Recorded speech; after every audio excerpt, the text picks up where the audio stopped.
Bismillahirrahmanirrahim. Assalamualaikum warahmatullahi wabarakatuh. Syukur alhamdulillah kita semua bisa berjumpa lagi di channel ini. Harapan dan doa saya semoga saudaraku seiman selalu diberikan kesehatan, dilapangkan rezekinya, diampuni dosa-dosanya, dan diberkahi umurnya. Amin ya rabbal alamin. Sahabat beriman yang dirahmati Allah, tak ada kebahagiaan yang paling diimpikan oleh manusia selain dicintai oleh penciptanya, Allah subhanahu wa ta'ala. Di berbagai cara dan upaya kita lakukan supaya kita mendapatkan ridho dari Allah subhanahu wa ta'ala. Dari itu dalam ibadah, aktivitas, bahkan dalam hendak tidur pun, dari bangun tidur hingga tidur kembali, selalu kita ingin mencari ridho Allah subhanahu wa ta'ala. Hal tersebut kita lakukan semata-mata untuk mendapatkan perhatian dari Sang Khaliq. Karena keutamaan ketika kita dicintai Allah subhanahu wa ta'ala, insya Allah kita akan mendapatkan kenikmatan di dunia, terlebih lagi kenikmatan di akhirat. Rasulullah Shallallahu Alaihi Wasallam pernah bersabda, apabila Allah mencintai seorang hamba, maka dia menyuruh Jibril, sesungguhnya Allah mencintai fulan, maka cintailah ia. Maka Jibril pun mencintainya. Lalu Jibril pun menyeru kepada penduduk langit, sesungguhnya Allah mencintai si fulan, maka cintailah ia. Maka penduduk langit pun mencintainya. Setelah itu kecintaannya diteruskan kepada penduduk di bumi. Hadis riwayat Bukhari. Masya Allah. Sahabat beriman yang dirahmati Allah, lalu apa ciri-cirinya kalau kita dicintai dan disayang Allah? Yang pertama adalah dibukanya pintu amal soleh. Sebelum kematian Rasulullah Shallallahu Alaihi Wasallam, beliau pernah bersabda, apabila Allah menginginkan kebaikan kepada seorang hamba, Allah akan jadikan ia beramal. Dikatakan, apakah dijadikan beramal itu? Beliau bersabda, ya Allah, bukakan untuknya amalan soleh sebelum meninggalnya, sehingga orang-orang yang berada di sekitarnya ridho kepadanya. Hadis riwayat Ahmad dan Al-Hakim. Dari hadis tersebut sudah jelas dikatakan bahwa jika Allah menghendaki kebaikan pada hambanya, maka Allah akan menjadikan hamba tersebut beramal soleh sebelum wafatnya, dan menjadikan hamba tersebut senantiasa bertaubat kepada Allah subhanahu wa ta'ala atas segala kesalahannya, dalam setiap nafasnya, dalam setiap detak jantungnya, sehingga ketika hamba yang dikehendaki Allah tersebut meninggal dunia, maka ia meninggal dalam keadaan husnul khatimah dan diampuni segala dosa-dosanya yang dikerjakan semasa hidupnya. Masya Allah. Sungguh sangat beruntung seorang hamba yang dicintai Allah. Lalu kemudian yang kedua, yaitu dipercepat sanksi atas dosa-dosanya di dunia. Rasulullah Shallallahu Alaihi Wasallam pernah bersabda, apabila Allah menginginkan kebaikan kepada hambanya, Allah akan segerakan sanksinya untuknya di dunia. Dan apabila Allah menginginkan keburukan kepada hambanya, Allah akan membiarkan dosanya di dunia sampai nanti Allah membalasnya di akhirat kelak. Meski salah satu tanda seseorang yang dicintai Allah subhanahu wa ta'ala adalah dipercepat sanksinya di dunia atas kesalahannya, akan tetapi kita tidak dianjurkan untuk meminta kepada Allah agar dipercepat sanksi kita di dunia, karena belum tentu kita akan sanggup, dan memang Allah subhanahu wa ta'ala yang akan memilih hambanya. Ada kisah menarik yang mungkin bisa menjadi hikmah untuk kita semua. Dikisahkan dari Anas radhiyallahu anhu, Rasulullah Shallallahu Alaihi Wasallam pernah menjenguk seorang laki-laki muslim yang sedang sakit parah, sampai keadaannya kurus dan lemah seperti seekor burung kecil. Kemudian Rasulullah Shallallahu Alaihi Wasallam bertanya kepadanya, apakah kamu pernah berdoa ataupun memohon kepada Allah sesuatu? Sahabat tersebut menjawab, ya, saya pernah berdoa, ya Allah, ya Rabbku, apa yang akan engkau siksakan kepadaku di akhirat kelak? maka segerakanlah siksa tersebut di dunia. Mendengar pengakuan sahabat ini, Rasulullah Shallallahu Alaihi Wasallam pun berkata, "Subhanallah, mengapa kamu berdoa seperti itu? Tentu kamu tidak akan tahan.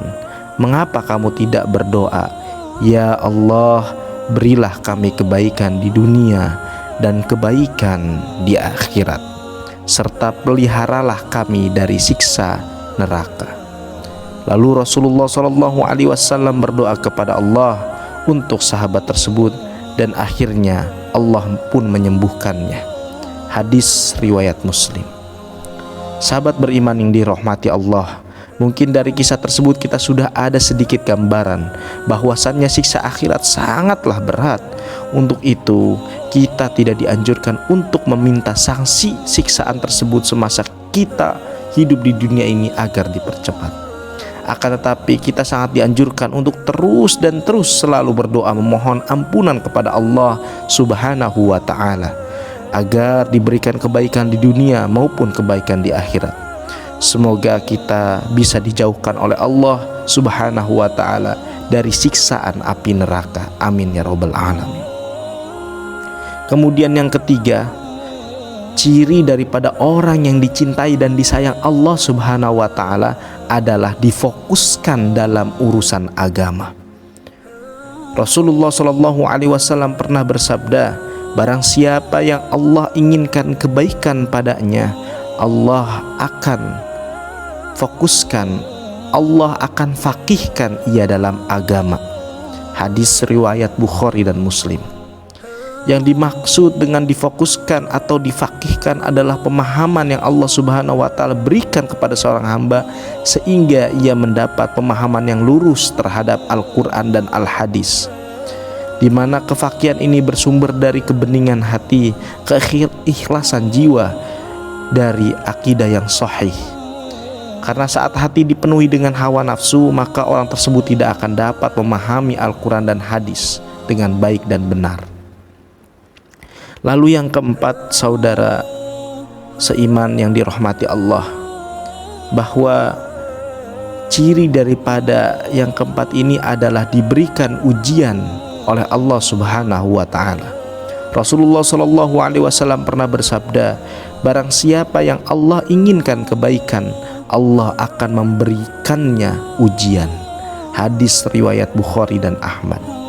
Sahabat beriman yang dirahmati Allah, musibah, ujian tidak selalu berkaitan dengan azab. Allah yang menimpakan kepada kita, akan tapi musibah sebetulnya adalah ujian bagi seorang hamba untuk menguji tingkat ketakwaannya kita kepada Allah Subhanahu wa ta'ala. Rasulullah Shallallahu Alaihi Wasallam pernah bersabda, setiap cobaan yang dihadapi umatnya itu menggugurkan dosa dan mengangkat derajatnya. Begitu juga dalam Quran surat At-Taghabun ayat 11, Allah Subhanahu wa ta'ala sudah berfirman, tidak ada suatu musibah pun yang menimpa seseorang kecuali dengan izin Allah, dan barang siapa yang beriman kepada Allah, niscaya dia akan memberi petunjuk kepadanya, dan Allah Maha mengetahui segala sesuatu. Dalam ayat tersebut sudah jelas dikatakan bahwa semua ujian datangnya dari Allah Subhanahu wa ta'ala, dan bagi siapapun yang berserah diri ketika mendapat ujian dari Allah, maka Allah akan memberikan petunjuk kepada hati orang yang sedang diuji supaya mendapatkan kebaikan dari suatu ujian tersebut. Untuk itu, saudaraku, apabila kita sedang diuji dengan pangkat atau jabatan, rendah hatilah, bertawaduklah, supaya kita terhindar dari kesombongan. Apabila kita sedang diuji dengan rezeki atau harta kekayaan, hendaknya kita semakin rajin untuk berinfak, bersedekah, berzakat, dan membantu orang-orang yang sedang dalam kesulitan. Dan apabila kita sedang diuji dengan umur panjang, maka hendaknya kita gunakan sisa umur tersebut untuk selalu berbuat kebaikan, memperbaiki amal perbuatan, dan terus memohon ampunan kepada Allah Subhanahu wa ta'ala. Insya Allah dengan cara seperti itu kita bisa menjadi manusia yang dicintai oleh Allah Subhanahu wa ta'ala. Kemudian yang kelima, saudaraku yang berbahagia, yakni ciri daripada disayangi dan dicintai oleh Allah adalah diberikan kesabaran. Di dalam hal ini Rasulullah SAW pernah bersabda, tidaklah seseorang diberikan dengan sesuatu yang lebih baik dan lebih luas daripada kesabaran. Hadis riwayat Bukhari dan Muslim. Seperti yang kita tahu, kesabaran adalah bukti daripada keimanan, yang tentunya ini merupakan salah satu buah dari iman. Sehingga seseorang yang bersabar terhadap ujian, musibah dan sebagainya tentunya pasti dilandasi dengan keimanan yang kuat, daripada ia menjalani perintah-perintah Allah dan menjauhi larangan-larangan Allah. Maka iblis dan bala tentaranya tak akan pernah bisa menembus orang-orang yang kuat dalam bersabar.